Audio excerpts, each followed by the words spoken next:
നിങ്ങൾ ജർമ്മൻ ലാംഗ്വേജിൽ അടിപൊളി സെറ്റപ്പ് ആണെങ്കിൽ പ്ലീസ് നിങ്ങൾ സ്കിപ്പ് ചെയ്ത് പൊക്കോ. കാരണം നിങ്ങൾക്ക് പ്രത്യേകിച്ചൊന്നും ഇതിൽ നിന്ന് കിട്ടാനില്ല.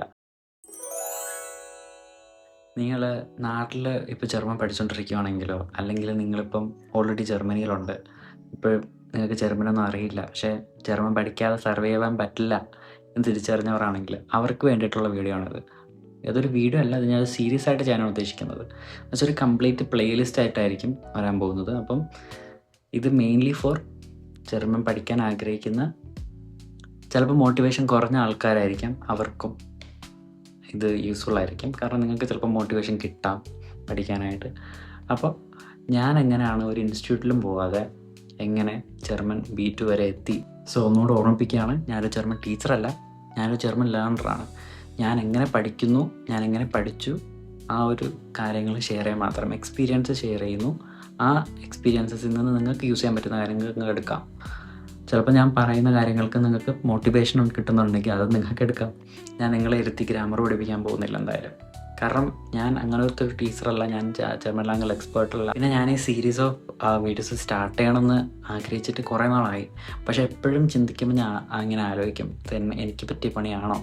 കാരണം അത് പറഞ്ഞ പോലെ ഞാനൊരു എക്സ്പേർട്ട് അല്ലല്ലോ. അപ്പോൾ ഞാൻ എന്തായാലും തെറ്റുകൾ വരുത്തും, അപ്പോൾ ആൾക്കാർ ജഡ്ജ് ചെയ്യും, ആ സാധനം കിടപ്പുണ്ട്. അതുകൊണ്ടാണ് ഞാൻ വീഡിയോസൊന്നും ഇടാത്തത്. അപ്പം നമ്മളെ എപ്പോഴും ഏറ്റവും പേടിപ്പിക്കുന്ന കാര്യം എന്തുവാ, എന്നെക്കാൾ ഇമ്പ്രൂവ് ആയിട്ടുള്ള ഒരാളില്ലേ, അയാൾ കണ്ടാൽ അതൊരു ജഡ്ജ്മെൻറ്റൽ സാധനമല്ലേ. അപ്പോൾ ആ ഒരു ജഡ്ജ്മെൻറ്റ് ഫിയർ നമുക്ക് ഉള്ളതുകൊണ്ടാണ്, നമുക്കല്ല എനിക്ക് ഉള്ളത് കൊണ്ടാണ് ഞാനിത് തുടങ്ങാൻ ഇത്രയും ഡിലേ ആയത്. പക്ഷെ പിന്നെ ആലോചിച്ചപ്പോൾ ഞാൻ എവിടെ നിന്ന് സ്റ്റാർട്ട് ചെയ്തു, ഇപ്പോൾ എവിടെ എത്തി നിൽക്കുന്നു എന്ന് ആലോചിക്കുമ്പോൾ ഞാൻ ഒരുപാട് വളരെ അധികം, അതും നല്ല വേഗത്തിൽ ഞാൻ ഇമ്പ്രൂവ് ചെയ്തിട്ടുണ്ട്, അതൊരു ഇൻസ്റ്റിറ്റ്യൂട്ടിലും പോകാതെ. അപ്പം പക്ഷേ ഇൻസ്റ്റിറ്റ്യൂട്ടിൽ പോയവരായിട്ട് കമ്പയർ ചെയ്ത് നോക്കുമ്പോൾ തന്നെ നല്ലൊരു ഹ്യൂജ് ഡിഫറൻസ് എനിക്ക് സ്വയം ഫീൽ ചെയ്യുന്നുണ്ട്. അത് കിട്ടുന്ന ഫീഡ്ബാക്കിൽ നിന്ന് തന്നെ എനിക്കത് മനസ്സിലാവുന്നുണ്ട്. അപ്പോൾ അത് എങ്ങനെയെങ്കിലും എനിക്ക് ഷെയർ ചെയ്ത് തരണമല്ലോ. അപ്പം നിങ്ങൾ ജർമ്മൻ ലാംഗ്വേജിൽ അടിപൊളി സെറ്റപ്പ് ആണെങ്കിൽ പ്ലീസ് നിങ്ങൾ സ്കിപ്പ് ചെയ്ത് പൊക്കോ. കാരണം നിങ്ങൾക്ക് പ്രത്യേകിച്ചൊന്നും ഇതിൽ നിന്ന് കിട്ടാനില്ല. പക്ഷേ നിങ്ങളിപ്പോൾ ബിഗിനറാണ്, നിങ്ങൾ ചിലപ്പോൾ ഓൾറെഡി ഇൻസ്റ്റിറ്റ്യൂട്ടിൽ പോകുന്നുണ്ടായിരിക്കാം, നിങ്ങൾ പൊക്കോ, നിങ്ങൾ നിർത്തണ്ട, അങ്ങനെയൊന്നും ഞാൻ പറയുന്നില്ല. നിങ്ങൾ തനിയെ പഠിക്കാമെന്ന് വിചാരിച്ച് നിങ്ങൾക്ക് തുടങ്ങണമെന്നില്ല. പക്ഷേ നിങ്ങൾക്ക് ഞാൻ പഠിച്ച വേ ഓഫ് ലേണിങ്ങിൽ നിന്ന് നിങ്ങൾക്ക് നിങ്ങൾക്ക് എന്തെങ്കിലും എടുക്കാൻ പറ്റുന്നുണ്ടെങ്കിൽ അത് കിട്ടിക്കോട്ടെ എന്ന് വിചാരിച്ചിട്ടാണ് ഞാൻ ഈ ഒരു സീരീസ് സ്റ്റാർട്ട് ചെയ്യുന്നത്. ഞാൻ എങ്ങനെയാണോ ഇംഗ്ലീഷ് ലാംഗ്വേജ് പഠിച്ചത് അതുപോലെ തന്നെയാണ് ഞാൻ ജർമ്മൻ ലാംഗ്വേജും പഠിച്ചു തുടങ്ങിയത്.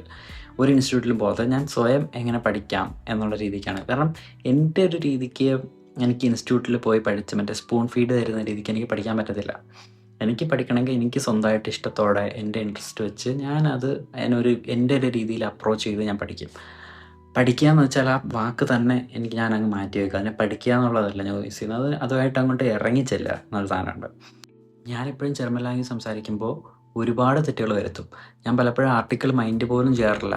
അതേപോലെ ഒരു സെൻറ്റൻസ് ചിലപ്പം തോന്നിയ പോലെയൊക്കെ ആയിരിക്കും ഞാൻ ക്രിയേറ്റ് ചെയ്തെടുക്കുന്നത്. അതേപോലെ പക്ഷെ അർത്ഥം മാറാതെ ഞാൻ ശ്രമിക്കാറുണ്ട്. അതേപോലെ ചിലപ്പോൾ പെട്ടെന്നൊരു വാക്ക് വരില്ല, അങ്ങനെയൊക്കെ. പക്ഷേ അതൊക്കെ പേടിച്ച് നമ്മൾ സംസാരിക്കാൻ തുടങ്ങാതിരുന്നാൽ അതാണ് ഏറ്റവും വേഴ്സ്റ്റ് തിങ്. കാരണം നിങ്ങൾ മിസ്റ്റേക്ക് വരുത്തുന്നതല്ല നിങ്ങളുടെ മിസ്റ്റേക്ക്, ശരിക്കും നിങ്ങൾ തുടങ്ങാതിരിക്കുക എന്നുള്ളതാണ് നിങ്ങളുടെ മിസ്റ്റേക്ക്. കാരണം നമ്മൾ സംസാരിച്ച് തുടങ്ങിയാൽ മാത്രമേ നമുക്ക് ലാംഗ്വേജ് ഇമ്പ്രൂവ് ആക്കാൻ പറ്റത്തുള്ളൂ. സംസാരിക്കുക എന്ന് വെച്ചാൽ നിങ്ങൾ A1 പഠിക്കുന്നു അപ്പോൾ തന്നെ കയറി മറ്റേ നേറ്റീവിൻ്റെ അടുത്ത് പോയി സംസാരിക്കാനല്ല. കാരണം എനിക്കറിയാതെ നമ്മൾ A1 നിൽക്കുമ്പോൾ നമ്മളെക്കാളും ഇമ്പ്രൂവ് ആയിട്ടുള്ള ആൾക്കാരാണ് ചുറ്റും എന്നുള്ളൊരു ഫീൽ നമുക്ക് വരും.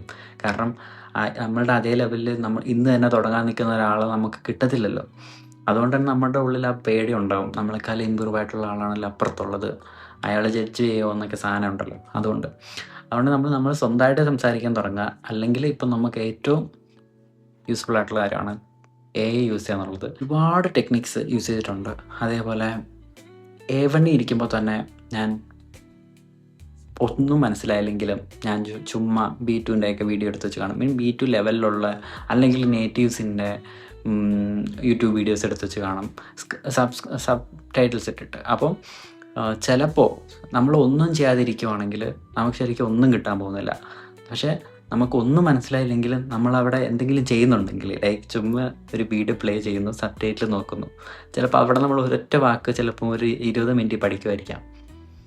അല്ലെങ്കിൽ നമ്മളിങ്ങനെ ആ സ്ക്രിപ്റ്റ് നമ്മൾ സബ് ടൈറ്റിൽ കണ്ടുകൊണ്ടിരുന്നിട്ട് നമ്മളിങ്ങനെ കിളി പോയിരിക്കുമായിരിക്കാം. പക്ഷേ അവിടെ ശരിക്കും ഡീമോട്ടിവേറ്റ് ആവല്ല വേണ്ടത്. നിങ്ങൾ ജസ്റ്റ് വിചാരിക്കുക, ഇതൊക്കെ നിങ്ങളുടെ ബ്രെയിനിലോട്ട് എത്തുന്നുണ്ട്. നിങ്ങൾ ഈ കാണുന്ന സാധനങ്ങളൊക്കെ നിങ്ങളുടെ ബ്രെയിനിൽ സ്റ്റോർ ആവുന്നുണ്ട്. ലൈക്ക് നിങ്ങളൊരു റോബോട്ടാണെന്ന് വിചാരിക്കുക. നിങ്ങളൊരു സാധനം സ്കാൻ ചെയ്യുന്നു, മറ്റേ എന്തിനും റോബോട്ടിനെ പോലെ ബുക്ക് സ്കാൻ ചെയ്യുന്ന പോലെ. പക്ഷേ സ്കാൻ ചെയ്യുന്നത് സ്ലോ ആണ്. കാരണം സ്ലോ ആയിട്ട് സ്കാൻ ചെയ്ത് സ്ലോ ആയിട്ട് അങ്ങോട്ട് ബ്രെയിനിലോട്ട് എത്തി അതിനെയൊക്കെ ഒന്ന് സ്ട്രക്ചർ ചെയ്തെടുത്ത് വരാൻ ഇച്ചിരി സമയമെടുക്കും. പക്ഷേ നിങ്ങൾ അത് ഉള്ളിലേക്ക് കൊടുക്കാതെ നിങ്ങൾക്കത് പുറത്തോട്ട് വരില്ല. അപ്പോൾ അതുകൊണ്ട് നിങ്ങൾ A1 തൊട്ട് തന്നെ നിങ്ങൾ ലിസണിങ് സ്റ്റാർട്ട് ചെയ്തോളൂ. അത് നിങ്ങളുടെ ചുമ്മാ ക്ലാസ്സസ് എടുക്കുന്ന A1 ടീച്ചേഴ്സ്, അല്ലെങ്കിൽ നിങ്ങൾ മറ്റേ കുറേ ജർമ്മനിൽ തന്നെ ജർമ്മൻ പഠിപ്പിക്കുന്ന കുറേ ടീച്ചേഴ്സ് ഉണ്ടല്ലോ, അവരെയും കാണുക. പക്ഷേ നിങ്ങൾ ഡെയിലി 1 മണിക്കൂറെങ്കിലും നേറ്റീവ്സിൻ്റെ വീഡിയോസ് സബ് ടൈറ്റിൽ എടുത്തിട്ട് കാണാൻ നോക്കുക. ചുമ്മാ മറ്റേ മൂവീസിന് എടുത്ത് കാണാതിരിക്കുക. കാരണം മൂവീസൊക്കെ ഭയങ്കര സ്ലോ ആണ്. അതിൻ്റെ സബ് ടൈറ്റിൽ വായിച്ചൊക്കെ വരുമ്പോൾ, പിന്നെ അതേപോലെ തന്നെ മൂവീസിൽ അവർ സംസാരിക്കുന്ന ആയിരിക്കില്ല ചിലപ്പോൾ സബ് ടൈറ്റിൽസിൽ വരണ്ടാവുക. അപ്പോൾ അതുകൊണ്ട് നിങ്ങൾക്ക് കുറേ കൺഫ്യൂഷൻസും തലവേദനയൊക്കെ വരും. അതുകൊണ്ട് തന്നെ നിങ്ങൾ യൂട്യൂബിൻ്റെ ലൈവ് ട്രാൻസ്ലേഷനുള്ള കംപ്ലീറ്റ്ലി അതേപോലെ തന്നെ ട്രാൻസ്ലേറ്റ് ആയിട്ട് വരുന്ന വീഡിയോസ് കാണാൻ ശ്രമിക്കുക. അങ്ങനെ അപ്പം ഞാൻ ചെയ്തത് അങ്ങനെയായിരുന്നു. പറഞ്ഞ് ഇങ്ങോട്ടേക്ക് പോയി. അപ്പോൾ അതാണ് ഞാൻ മെയിൻലി എൻ്റെ തുടക്കമൊക്കെ അങ്ങനെയായിരുന്നു. കാരണം A1 പഠിക്കുമ്പോൾ തന്നെ നമ്മൾ സംസാരിക്കുക, നമ്മൾ ലിസൺ ചെയ്യുക. അല്ലാതെ A1 ലെവലിൽ നമ്മൾ A1 ലെവലിലുള്ള സാധനങ്ങൾ മാത്രം നോക്കിയിരുന്നു കഴിഞ്ഞാൽ നിങ്ങൾ A1 മാത്രം പഠിക്കും. പക്ഷേ നിങ്ങൾ A1 ലെവലിൽ A1 പഠിച്ചു, A2 ലെവലിൽ A2 പഠിച്ചു, B1 ലെവലിൽ B2 പഠിച്ചു, അങ്ങനെ B1 ലെവലിൽ B1 പഠിച്ചു, B2 ലെവലിൽ B2 പഠിച്ചു. പക്ഷേ നിങ്ങൾ പഠിക്കുന്നത് ആ ലെവലിലേക്കുള്ള കുറേ ഗ്രാമർ സ്ട്രക്ചേഴ്സും കുറേ സെൻറ്റൻസ് എങ്ങനെ ക്രിയേറ്റ് ചെയ്യുന്നുള്ള കാര്യങ്ങളും അതൊക്കെ മാത്രമാണ്. അല്ലാതെ നിങ്ങൾ കംപ്ലീറ്റ് ആയിട്ട് സംസാരിക്കാനോ അല്ലെങ്കിൽ എങ്ങനെ ഒരാൾ പറയുന്നതിൻ്റെ ഒരു വേ ഓഫ് അതിൻ്റെ അർത്ഥങ്ങൾ നമുക്ക് മൈൻഡിലോട്ട് മറ്റേ കറക്റ്റ് ട്രാൻസ്ക്രൈബ് ചെയ്ത് എടുക്കാനോ നമുക്ക് ആ ഒരു സ്കില്ല് ക്രിയേറ്റ് ആവില്ല. അങ്ങനെ ആ ഒരു A1 A2 B1 B2 എന്നുള്ള രീതിയിൽ പഠിച്ചു വന്നാൽ നിങ്ങൾക്ക് അങ്ങനെ പഠിച്ചു വരുമ്പോൾ കിട്ടുന്ന കാര്യമെന്ന് വെച്ചാൽ സർട്ടിഫിക്കറ്റ് മാത്രമാണ്. പക്ഷേ നിങ്ങൾക്ക് സർട്ടിഫിക്കറ്റ് ഇമ്പോർട്ടൻ്റ് ആണ്. അതുകൊണ്ട് നിങ്ങൾ എന്തായാലും ആ രീതിക്കും പഠിക്കണം, നിങ്ങൾക്ക് സർട്ടിഫിക്കറ്റ് വേണമെന്നുണ്ടെങ്കിൽ. പക്ഷേ ഞാൻ ആ രീതിക്ക് പഠിച്ചിട്ടല്ല എനിക്ക് സർട്ടിഫിക്കറ്റ് കിട്ടിയത്. പക്ഷേ അതാണ് ഏറ്റവും നല്ലത്. അപ്പോൾ നിങ്ങൾക്ക് കൂടുതൽ കോൺഫിഡൻസ് വരുമായിരിക്കാം നിങ്ങൾക്ക് എക്സാം എഴുതാൻ, പെട്ടെന്ന് പോയി എക്സാം എഴുതാനും. കാരണം A1 കംപ്ലീറ്റ് കവർ ചെയ്തു എക്സാം എഴുതി അങ്ങനെ. പക്ഷെ നമ്മളിപ്പോൾ സ്വയം പഠിക്കുമ്പോൾ നമുക്കറിയില്ല നമ്മളിപ്പോൾ ഏത് ലെവലിലാണെന്നുള്ളത്. അതൊരു ഇഷ്യൂ ആണ്. അതുകൊണ്ട് ഞാൻ ഒരിക്കലും തനിയെ പഠിക്കാൻ അല്ലെങ്കിൽ ഒരു സ്ട്രക്ചർ നിങ്ങൾ തനിയെ പഠിച്ചാലും A1 A2 B1 B2 ആ ഒരു ലെവലില്ലാതെ പഠിക്കാൻ ഞാൻ റെക്കമെൻഡ് ചെയ്യില്ല. അതേപോലെ സംസാരിക്കുന്നതിൻ്റെ കാര്യമായാലും നിങ്ങൾക്ക് തുടക്കത്തിൽ നിങ്ങൾക്ക് ഒന്നും സംസാരിക്കാൻ പറ്റുന്നില്ലെങ്കിൽ നിങ്ങൾ ഉള്ള വാക്കൊക്കെ വെച്ച് സംസാരിക്കുക. A1 എന്തായാലും നിങ്ങൾക്ക് ഒരിക്കലും കയറി B2 ലെവലിൽ സംസാരിക്കാൻ പറ്റില്ല. പക്ഷേ ലിസണിങ് അതുപോലെ അല്ലല്ലോ. ലിസണിങ് പോലെ നിങ്ങൾക്ക് സ്പീക്കിങ്ങിനെ അപ്രോച്ച് ചെയ്യാൻ പറ്റില്ല. പക്ഷേ നിങ്ങൾക്ക് ഉള്ള വാക്കുകളൊക്കെ ഇമ്പ്രൂവ് ചെയ്ത് മനസ്സിലാക്കി പഠിച്ച് വരിക. പിന്നെ വായിക്കുക എന്നുള്ളൊരു സാധനം നിങ്ങളുടെ സത്യം പറഞ്ഞാൽ വൊക്കാബ്സ് നല്ല ഇമ്പ്രൂവ് ചെയ്യും. പക്ഷേ നിങ്ങൾക്ക് എന്തായാലും A1 വെച്ച് ഒന്നും വായിച്ചാൽ മനസ്സിലാകാൻ പോകുന്നില്ല. പക്ഷേ സ്റ്റിൽ വായിക്കുക. കാരണം ലിസണിങ് നിങ്ങളുടെ ബ്രെയിനിലോട്ട് എങ്ങനെയാണോ കയറുന്നത് അതേപോലെ തന്നെയാണ് റീഡിങ്ങും. കാരണം റീഡ് ചെയ്യുമ്പോൾ നിങ്ങൾ ഒരേ സമയത്ത് നിങ്ങൾ ഉറച്ച് വായിക്കണം, ഉറക്കെ.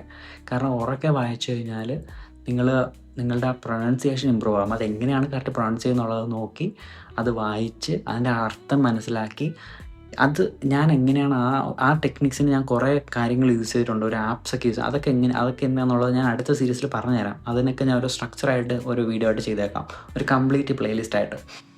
പക്ഷേ ഇന്ന് തന്നെ തുടങ്ങാനിരിക്കുന്നവർക്ക് എനിക്ക് എല്ലാ പ്ലേലിസ്റ്റും കൂടെ ഒരുമിച്ച് ആഡ് ചെയ്യാൻ പറ്റത്തില്ല. അതുകൊണ്ട് ഇന്ന് ഫസ്റ്റ് ഈ വീഡിയോ ആയിരിക്കും, പിന്നെ പതിയെ ആയിരിക്കും ബാക്കി വീഡിയോസ് വരിക. നിങ്ങളൊന്ന് വെയിറ്റ് ചെയ്യുക. അല്ലെങ്കിൽ നിങ്ങൾ ജർമ്മൻ ലാംഗ്വേജ് നിർത്തിയിട്ട് എൻ്റെ വീഡിയോ വരുന്നത് നോക്കിയിരിക്കരുത്. നിങ്ങളുടേതായിട്ടുള്ള രീതിയിൽ നിങ്ങൾ പഠിക്കാൻ ശ്രമിക്കുക എപ്പോഴും. എന്നാൽ മാത്രമേ നിങ്ങൾക്കത് ഇമ്പ്രൂവ് ചെയ്യാൻ പറ്റത്തുള്ളൂ.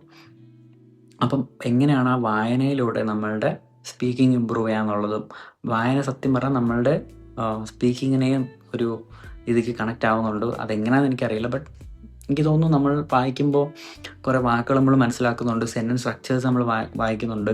ഇങ്ങനെ റിപ്പീറ്റായിട്ട് ആ സാധനം വായിക്കുമ്പോൾ നമ്മളുടെ മൈൻഡിൽ തന്നെ ആ ഒരു സെൻറ്റൻസ് സ്ട്രക്ചർ ഇങ്ങനെ സേവ് ആവുന്നുണ്ട്. അപ്പോൾ ആ സേവ് ആവുന്ന സാധനം നമ്മൾ പിന്നീട് എപ്പോഴെങ്കിലും സംസാരിക്കുമ്പോൾ നമ്മൾ പോലും അറിയാതെ ഇങ്ങനെ വരും. പിന്നെ ആദ്യമേ കയറി ഭയങ്കര സാഹിത്യപരമായിട്ടുള്ള ബുക്കൊന്നും എടുത്ത് വെച്ച് വായിക്കരുത്. കാരണം ഇറ്റ്സ് യൂസ്ലെസ്. കാരണം ഈ സാഹിത്യപരമായിട്ടുള്ള സാധനങ്ങൾ നമുക്ക് ആവശ്യമില്ല. കാരണം നമ്മളിപ്പം ഒരു ലാംഗ്വേജ് പഠിച്ചൊരു C1 C2 ലെവലിലൊക്കെ എത്തുമ്പോൾ എന്തെങ്കിലുമൊക്കെ കാര്യമായിട്ടൊക്കെ ഒരു കഴിവൊക്കെ എത്തുമ്പോൾ മാത്രം നമ്മൾ സാഹിത്യപരമായിട്ടുള്ള കാര്യങ്ങൾ വായിച്ചാൽ മതി. കാരണം ഇവരങ്ങനെ സാഹിത്യപരമായിട്ടുള്ള വാക്കുകളൊന്നും ഇവിടെ യൂസ് ചെയ്യുന്നില്ല ഡെയിലി ലൈഫിൽ. നമുക്കും യൂസ് ചെയ്യാൻ ആവശ്യം വരത്തില്ല.